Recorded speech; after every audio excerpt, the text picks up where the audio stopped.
Akhirnya nemu sholat, nemu masjid, dan akhirnya ternyata emang sangat dikit ya kalau di Bali itu kan muslim. Wah pas sholat itu alhamdulillah banget rasanya. Terus alhamdulillah pas rasanya kayak ya Allah, alhamdulillah. Ar-Rahman 'allamal Qur'an khalaqal insan 'allamahul bayan.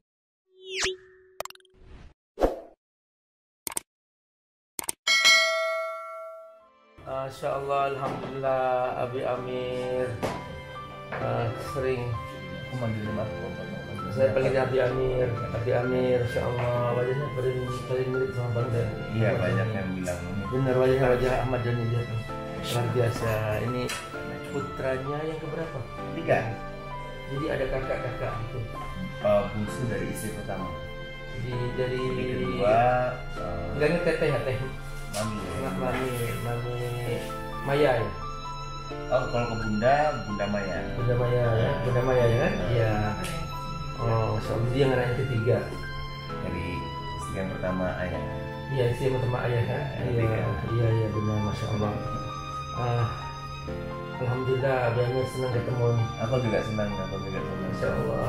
Ada terah nyanyi nggak? Ada bakatnya. Oh ya. Dari ayah. Ya.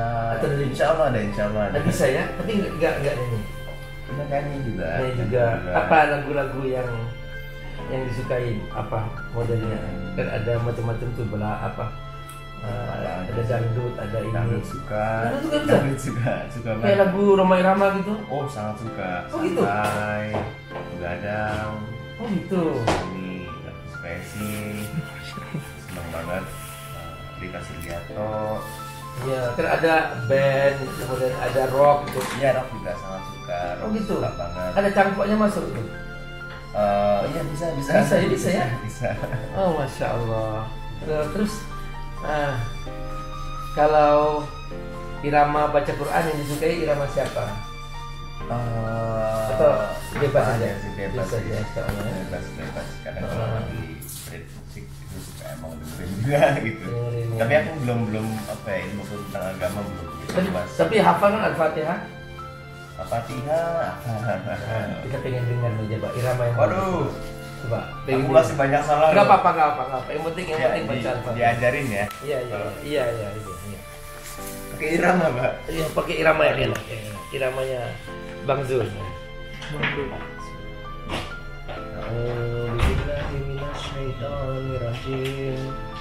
Bismillahirrahmanirrahim. Alhamdulillahirabbil alamin.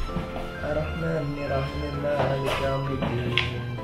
Iyyaka na'budu wa iyyaka nasta'in.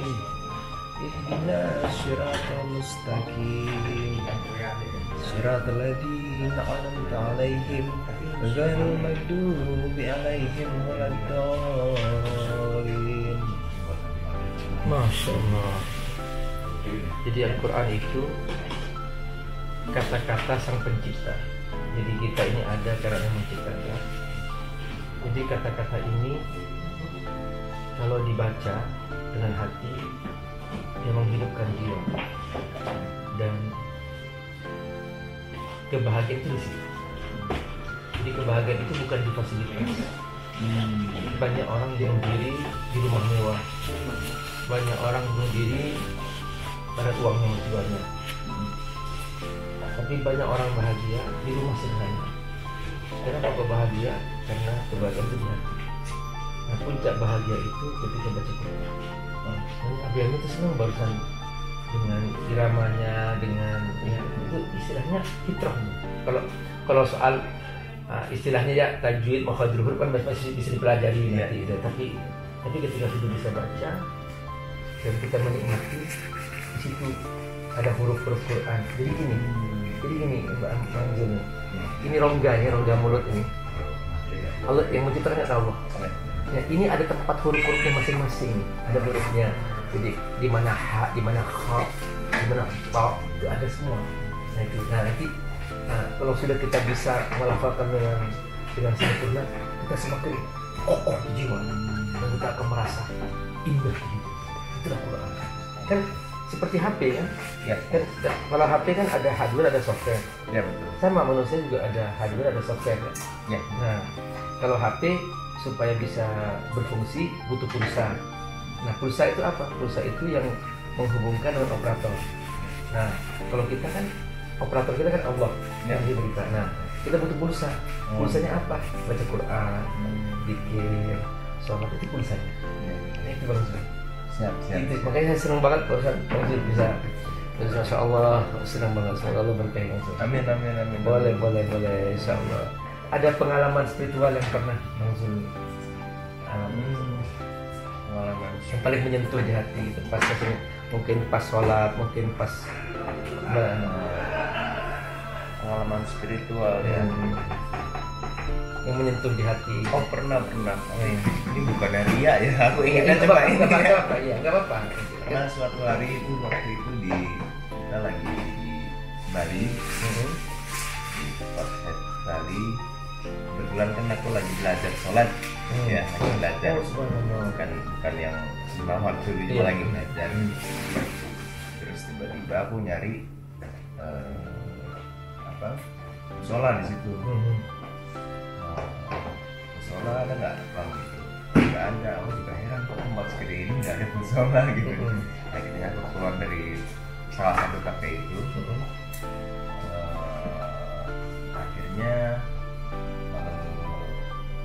aku nyari-nyari tuh keluar gitu. Bang, musola terdekat di mana? Oh ada di situ 1 kilometer. Jauh loh bang gitu. Nggak aku jalan aja gitu. Karena waktu itu merasanya lagi nggak tenang aja gitu ya. Terus aku jalan gitu. Bang kemana? Mau ke musola gitu.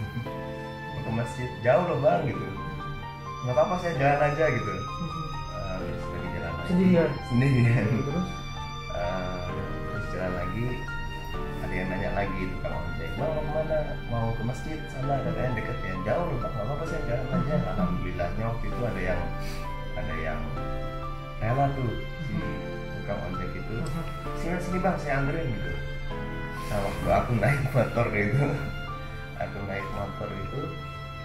ya entah aku terlalu lebay atau apa gitu, akhirnya kan berhasil kan menemukan sebuah musola. Aku kan juga sempat belajar bahwa itu bukan lebay, itu fitrah kan. Oh itu ya terus karena aku sempat tahu juga gitu bahwa pepohonan semua berpikir pada Allah. Nah terus kebetulan waktu itu aku merasanya tuh pohon-pohon tuh kayak bergoyang gitu. Terus aku kayak lupai aja dalam hati, Allahu Akbar, aku nemu musola gitu. Kayak gitu aja. Nah terus kayak apa ya, rasanya kayak waktu itu di motor itu rasanya ya itu kayak takbir bareng si pohon-pohon itu aja gitu. Allahu Akbar, aku nemu musola gitu. Akhirnya nemu musola, nemu masjid, dan akhirnya ternyata emang sangat dikit ya kalau di Bali itu kan. Wah, sholat itu alhamdulillah banget rasanya. Alhamdulillah rasanya kayak ya Allah, alhamdulillah ini salah satu pengalaman, bisa disebut pengalaman seperti itu. Iya, itu spiritual. Ini coba. Jadi ini saya mengerti bahwa kan setiap makhluk ada alamnya. Misalnya ikan alamnya di air, kemudian cacing alamnya di bawah tanah. Nah, ikan itu kalau dipisahkan dari air menggelepar, tapi ketika dimasukkan ke air dia bahagia.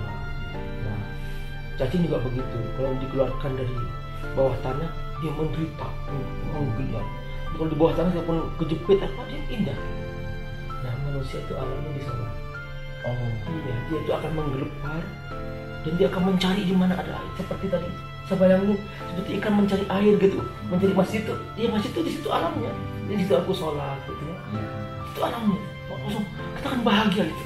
Itu nggak bisa digantikan karena memang settingannya dari Allah begitu. Maka ketika dia nggak sholat misalnya, udah dia kayak kehilangan arah. Dia mencari kenapa sih kok ada yang kurang? Uang aku punya, rumah aku punya, kok ada yang kurang? Alamnya di situ.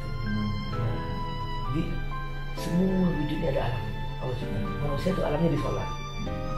di Quran. Karena sholat kan baca Quran. Nah itu, masya Allah saya baru paham tuh. Ini baru paham artinya bahwa segala sesuatu ada alam, bahwa alam manusia itu sholat. Jadi ketika Bang Zul mencari mana tuh, jadi seperti ikan mencari air. Iya gitu. Coba ikan itu dipisahkan dari air, ditaruh di kasur yang empuk, dia menggelepar. Manusia misalnya ditaruh di dugem misalnya, dia pasti menderita, nggak akan menyelesaikan masalah, mabok, nggak bisa masalah. Tapi ketika dia sholat, baru dia bahagia. Nah itu, that is your nature. Ya Allah, indah banget teman-teman, masya Allah ini. Amin. Masya Allah Bang Zul, ini cerita luar biasa, Amin. menarik banget. Allahu Akbar, Allahu Akbar. Makasih nih ceritanya. Makasih Insya saya, Allah. makasih ilmunya. Senang banget. Lebih mohon doanya Nanti- saya lagi. Nanti Bang Zul kalau sama sempat saya ajak ke pesantrennya. Siap dengan senang hati Di dengan puncak. senang hati. Oh, di puncak. Wah, Ya, Masya insya Allah. Allah. Benar-benar. Senang hati. Nanti saya minta nomor teleponnya. Insya Allah. Siap. Berkah ya. Amin berkah juga Pak Ustaz ya. Senang banget. Iya. Insya Allah. Bahagia. Mohon doanya. Pak. Alhamdulillah. Oke teman-teman, ini obrolan Abi Amir sama Bang Zul, suatu kebahagiaan. Masya Allah. Ternyata Senang bahagia. ilmu itu bukan hanya di buku, tapi ilmu itu seringkali Allah tunjukkan dari pengalaman hidup. Memang agama ini bukan pengalaman, tapi agama itu adalah apa kata Allah, kata Rasul. Namun seringkali ketika seseorang dalam pencarian, dia oleh Allah dipertemukan pengalaman-pengalaman yang itu kalau diceritakan menjadi panduan hidup bagi orang lain. Nah itu dia hakikat agama, bahwa manusia butuh iman, butuh Allah, nggak bisa memisahkan diri Allah. Dan dalam Al-Quran Bang, iman itu seperti pohon, kasyajarotin thayyibah, asluha thabitun wa far'uha fis sama. Jadi kata Allah, iman seperti pohon yang kalau kamu tanam dengan bagus dia akan kokoh, dan kamu rawat dan bagus dia akan tinggi menjulang. Kalau dia tinggi menjulang, dia akan memberikan rindang sama kamu. Kamu merasa teduh di bawahnya, dan dia akan memberikan buah-buahan pada kamu, sehingga apa yang kamu butuhkan Allah sediakan. Tapi kata Allah, kalau kamu nggak merawat iman itu, seperti pohon yang rusak, kasyajaratin khabithah, pohon yang nggak menghunjam akarnya, sehingga kalau kamu berteduh di bawahnya, kamu takut meroboh pohon itu, kamu nggak tenang. Maka ketenangan kamu itu kata Allah tergantung kesungguhan kamu merawat iman itu. Maka ketika kokoh kamu aman. Tapi kalau iman itu nggak kokoh, kamu merasa gelisah, nggak tenang, menjadi sesuatu. Apa sih yang kurang nih? Kok kayak ada yang ngeblank gitu, kayak yang kurang gitu. Nah itu di situ lagi. Oke. Terima kasih banyak. Sudah makasih. Assalamualaikum warahmatullahi wabarakatuh. Alhamdulillah wassalatu wassalamu ala Rasulillah wa ala alihi wa sahbihi mawala. Teman-teman rahimakumullah, Abi Amir mengasuh sebuah pesantren FAT Institute. Pesantren FAT ini ada di Jakarta, ada juga di Sukawami, Bogor. Mereka rata-rata adalah anak-anak yatim duafa, dan mereka belum punya asrama, belum punya masjid, dan juga mereka membutuhkan pembebasan lahan untuk pesantren. Teman-teman, membantu para penghafal Quran adalah menyiapkan mereka punya masa depan yang cerah, dan otomatis kita juga membantu diri kita sendiri, karena dengan membantu mereka menjadi penghafal Quran, menjadi para ulama, semua kebaikan yang mereka kerjakan, setiap huruf dari Quran yang mereka ulang-ulang, kita semua kebagian pahala. Bukan hanya itu, nanti di alam akhirat, di surga, mereka akan datang menyambut kita dengan mahkota yang indah. Dan kita semua yang berdonasi untuk mereka akan diberi mahkota yang indah di pintu surga, sehingga kita semua bahagia selamanya di akhirat. Ayo bergabung membantu para santri yatim duafa penghafal Al-Quran di pesantren Fadl Tafsir di Sukawangi, Bogor, melalui rekening di bawah ini. Semoga Allah berkati. Assalamualaikum warahmatullahi wabarakatuh.